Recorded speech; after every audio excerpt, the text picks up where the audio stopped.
आज की कहानी एक ऐसी लड़की की है जो बाकी बच्चों की तरह स्कूल लाइफ जीना चाहती है, लेकिन उसके पास ऐसा खतरनाक राज है जो आज तक किसी को भी पता नहीं चला। जैसे ही उसका भावना थोड़ा सा भी बढ़ती है तो उसका शरीर एक मॉन्स्टर में तब्दील हो जाता है। इसलिए वो हर समय अपने को शांत रखने की कोशिश करती है, लेकिन उसकी जिंदगी तब बदल जाती है जब उसके क्लास में पॉपुलर लड़के से उससे प्यार हो जाता है। अब किसी को प्यार करना उसके लिए किसी मुसीबत से बिल्कुल भी कम नहीं था, क्योंकि अगर उसने अपने भावनाओं पर काबू खो दिया तो सिर्फ उसका राज नहीं बल्कि चारों तरफ तबाही तबाही मचेगा। तो आखिर ये लड़की अपने सिगरेट को कब तक छिपा के रखती है, तो चलो देखते हैं। एपिसोड 1 की शुरुआत होती है जहाँ पर हमारी एमसी लड़की अपने पुराने दिनों को याद कर रही होती है कि वो बहुत साल पहले उसने एक लड़के से अपने प्यार का इजहार किया था, लेकिन उसने मॉन्स्टर समझ के उसके प्यार को ठुकरा दिया था और इस रिजेक्ट को काफी अच्छे से अपने दिल में बैठा लेती है। अब नेक्स्ट सीन में हमें स्कूल का सीन दिखाया जाता है जहाँ पर कुछ लड़कियां मिनामी नाम के एक पॉपुलर लड़के को चारों तरफ से घेरी हुई होती है। तब एक लड़की बोलती है कि हमने कल जो तुम्हारा फोटो सोशल मीडिया पे डाला हुआ था उस पे 2000 से भी ज्यादा लाइक आ चुके हैं, इसीलिए वो उसकी और भी ज्यादा फोटो खींचने के लिए काफी ज्यादा एक्साइटेड हो जाती है। तब वहाँ पर एमसी आकर उस लड़की से अपने सीट पे से हटने के लिए बोलती है, लेकिन वो लड़की उससे बोलती है कि जब तक क्लास शुरू नहीं हो जाता तब तक मैं तुम्हें सीट नहीं देने वाली, क्योंकि यहाँ से मिनामी को देखना काफी ज्यादा इजी हो जाता है। तब मिनामी कहता है कि इसकी कोई भी जरूरत नहीं है क्योंकि अब मैं बाहर जा रहा हूँ, लेकिन उसके जाने से पहले वो एमसी वहाँ से चली जाती है। ये देखकर मिनामी को उसके लिए थोड़ा बुरा सा लगता है। अब वो रेस्टरूम में आकर काफी गुस्से में दरवाजे को काफी जोर जोर से मार रही होती है। वो कहती है कि जब से मिनामी का सीट उसके बगल में लगी है उसी दिन से उसकी पूरी शांति खत्म हो गई है। अब जब वो गुस्से में भी होती है तब उसका हाथ एक मॉन्स्टर के हाथ में बदल जाता है। वो कहती है कि ये तो कुछ भी नहीं है, मेरे साथ हमेशा ऐसा होता रहता है। तब वो अपने ध्यान को भटकाने के लिए गाना सुनती है और अपने पसंदीदा खाना के बारे में सोचती है। तब कुरुई अपने बारे में एक राज की बात बताती है कि वो पिछले 16 साल से एक बीमारी से लड़ रही है। उसकी बीमारी कुछ ऐसी है जब उसके भावनाएं बढ़ जाते हैं तब वो मॉन्स्टर की जैसी दिखने लगती है। उसके पहली लक्षण तब दिखाई दिए हुए थे जब उसने किसी से प्यार किया हुआ था। तब हमें उसके बचपन का फ्लैशबैक दिखाया जाता है जहाँ पर उसकी मदर उससे बोलती है कि तुम्हें लोगों से उतना ज्यादा घुलना मिलना नहीं चाहिए, लेकिन कुरुई अपनी मदर की बात बिल्कुल भी नहीं मानती और वो छोटे बच्चों के साथ खेलने के लिए चली जाती है। लेकिन तभी अचानक से उसकी बीमारी सबके सामने आ जाती है। उससे उस हालात में देखकर सारे बच्चे डर के मारे वहाँ से भागने लगते हैं। ये देखकर उसे समझ में आ जाता है कि उसे इस तरह दुनिया बिल्कुल भी स्वीकार नहीं करेगी। अब लंच के टाइम पर वो एक जगह पर बैठकर ड्राइंग करते हुए अपना टाइम पास कर रही होती है। तब वहाँ पर मिनामी आकर अचानक से उसे सरप्राइज दे देता है। कुरुई उसे देखकर काफी ज्यादा हैरान हो जाती है और चिल्ला उठती है।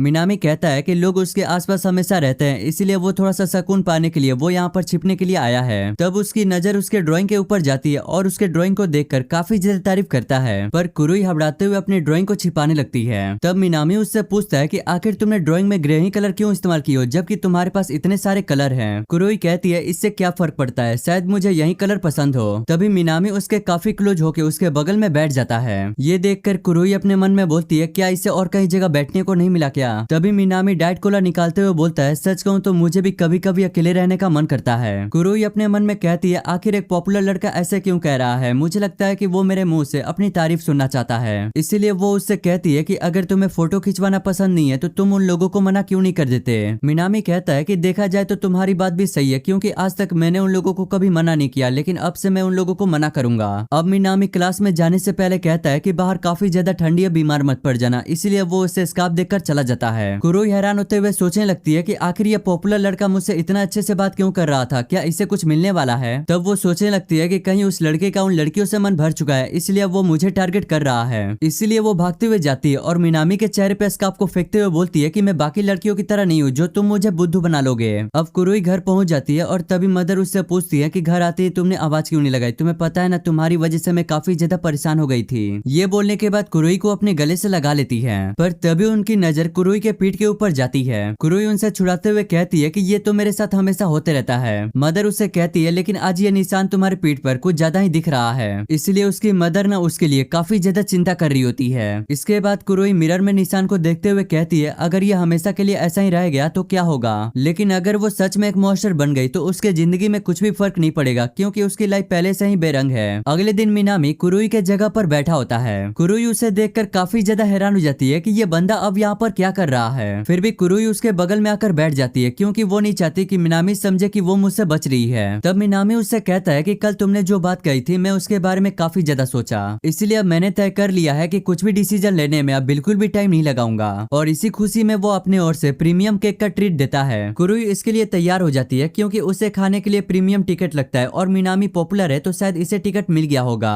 अगले सीन में दोनों कैफे पहुंच जाते हैं। कुरुई उसके ऊपर चिल्लाते हुए पूछती है कि बाकी लोग कहाँ पर है। मिनामी बताता है कि उनका दूसरा प्लान बन गया, इसलिए वो हमारे साथ नहीं आ पाए। वेल अब वो दोनों कैफे के अंदर चले आते हैं। मिनामी उससे कहता है कि आखिर पैनकेक बनने में इतना ज्यादा टाइम क्यों लग रहा है, लेकिन कुरुई काफी ज्यादा घबराई हुई होती है। वो अपने बॉडी से कहती है कि चाहे कुछ भी हो जाए बिल्कुल भी गड़बड़ मत करना। अब वहाँ पर फाइनली उनका पैनकेक आ जाता है। कुरुई केक को देखते हुए कहती है, क्या मैं इसे पहले खा सकती हूँ? मिनामी इसके लिए उसे परमिशन दे देता है। कुरुई जैसे ही केक का एक बाइट लेती है उसे काफी ज्यादा यम्मी लगता है। मिनामी उसके स्माइल को देखकर काफी ज्यादा हैरान हो जाता है। तभी मिनामी उसका तारीफ करते हुए कहता है कि तुम हमेशा से काफी अच्छे तरीके से रहती हो, मतलब कि उसके कपड़े पहनने का तरीका नहीं बल्कि वो हमेशा जैसी रहती है वैसी ही वो रहती है, और वो उन लोगों पर बिल्कुल भी ध्यान नहीं देती जो उसके बारे में बुरा भला कहते हैं। और क्लास में कोने में रखा हुआ जो पौधा है वो सिर्फ तुम्हारी वजह से खिला हुआ है, क्योंकि हमेशा तुम उसमें रोज पानी देती थी, इसी वजह से तुम मुझे हमेशा से काफी ज्यादा कूल लगती हो। ये सुनकर कुरुई इतना ज्यादा हैरान हो जाती है कि उसे केक का भी स्वाद पता नहीं चलता। मिनामी कहता है कि अगर तुम्हें और केक खाना है तो मैं अपने टिकट से और भी केक मंगा सकता हूँ। कुरुई उससे पूछती है कि क्या तुम्हें केक नहीं खाना? मिनामी उससे मिडिल स्कूल का फोटो दिखाते हुए कहता है कि जब मैं केक खाऊंगा तो मेरी वजन काफी ज्यादा बढ़ जाएगा। इसके बाद वो अपने मिडिल स्कूल के दिनों को याद करता है। वो बताता है कि उस समय उसे अपने ऊपर बिल्कुल भी भरोसा नहीं था और उस टाइम उसका कोई दोस्त भी नहीं था। वो कहता है कि अगर मेरा वजन फिर से बढ़ गया तो जो लोग मुझे मिले हैं फिर से वो मुझे छोड़ देंगे, इसीलिए ये सोचकर अब उसे स्वादिष्ट खाना भी बिल्कुल बेकार लगता है। ये सुनने के बाद कुरुई को मिनामी के लिए काफी ज्यादा बुरा लगता है, पर तभी कुरुई केक को उठाते हुए कहती है, चलो इसे खाओ। वो कहती है कि मुझे इससे फर्क नहीं पड़ता कि तुम्हारा शरीर मोटा होगा या पतला, लेकिन मैं यहाँ पर तुम्हारे साथ आई हूँ तो तुम्हें इसे खाना होगा।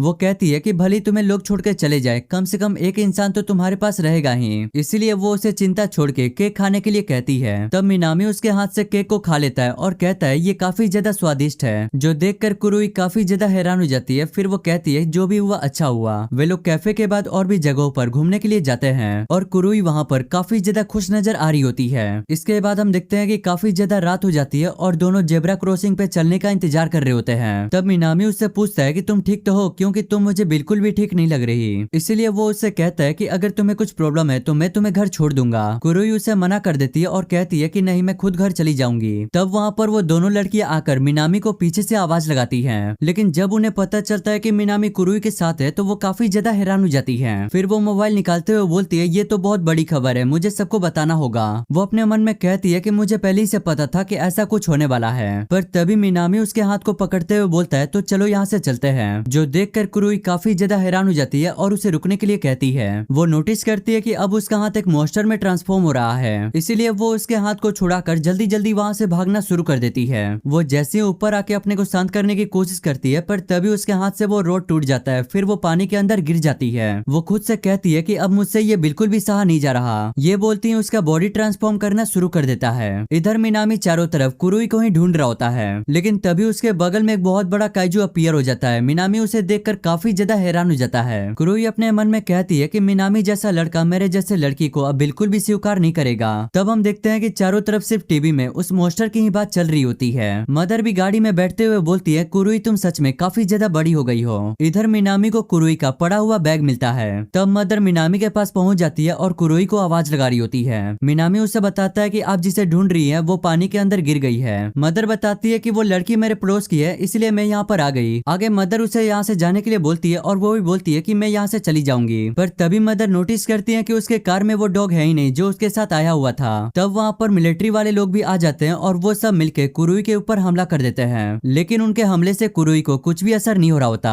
अब हम मिनामी को देखते हैं जो कि वहाँ से भागते हुए जा रहा होता है, पर तभी उसकी नजर एक डॉग के ऊपर जाती है। वो उससे कहता है कि हमें यहाँ से चलना होगा, यहाँ पर काफी ज्यादा खतरा है। तब वो आर्मी वाले लोग कुरुई के ऊपर एक बहुत बड़ा मिसाइल से हमला कर देते हैं। कुरुई हैरान होते हुए अपने मन में कहती है कि आखिर ये लोग कर क्या रहे हैं, लेकिन तभी उसकी नजर मिनामी के ऊपर जाती है और वो सोचती है कि आखिर वो मुझे ऐसे क्यों दिख रहा है। पर तभी वो बिल्डिंग के शीशे में देखती है कि एक बहुत बड़ी मॉन्स्टर में बदल चुकी है। जब उसे ये बात पता चलता है तो वो भी काफी ज्यादा हैरान हो जाती है। तब वो सोचने लगती है कि कहीं मुझे दुनिया एक मॉन्स्टर तो नहीं समझने लगा। ये बोलने के बाद तभी वो पानी के अंदर अंदर वहाँ से भागना शुरू कर देती है, लेकिन मदर उसे चिल्लाते हुए रुकने के लिए कहती है। नेक्स्ट सीन में हम देखते हैं कि कुरुई पानी में से निकलती है और निकलने के बाद वो गिर के बेहोश हो जाती है। अब अगले दिन हम देखते हैं कि वो सोकर उठती है। वो खुद से कहती है कि मैंने आज काफी अजीब सपना देखा। वेल इसके बाद वो स्कूल के लिए तैयार हो जाती है और खाना खाने के लिए बैठ जाती है। पर जैसे ही वो टीवी ऑन करती है न्यूज में सिर्फ उस मॉन्स्टर की बात चल रही होती है, जो देखकर कुरुई सच में काफी ज्यादा हैरान हो जाती है। अब उसे रियलाइज हो जाता है कि उसने कल जो सपना देखा था वो कोई सपना नहीं था बल्कि एक रियल था। और इसी के साथ यहीं पे ये वाला एपिसोड एंड हो जाता है।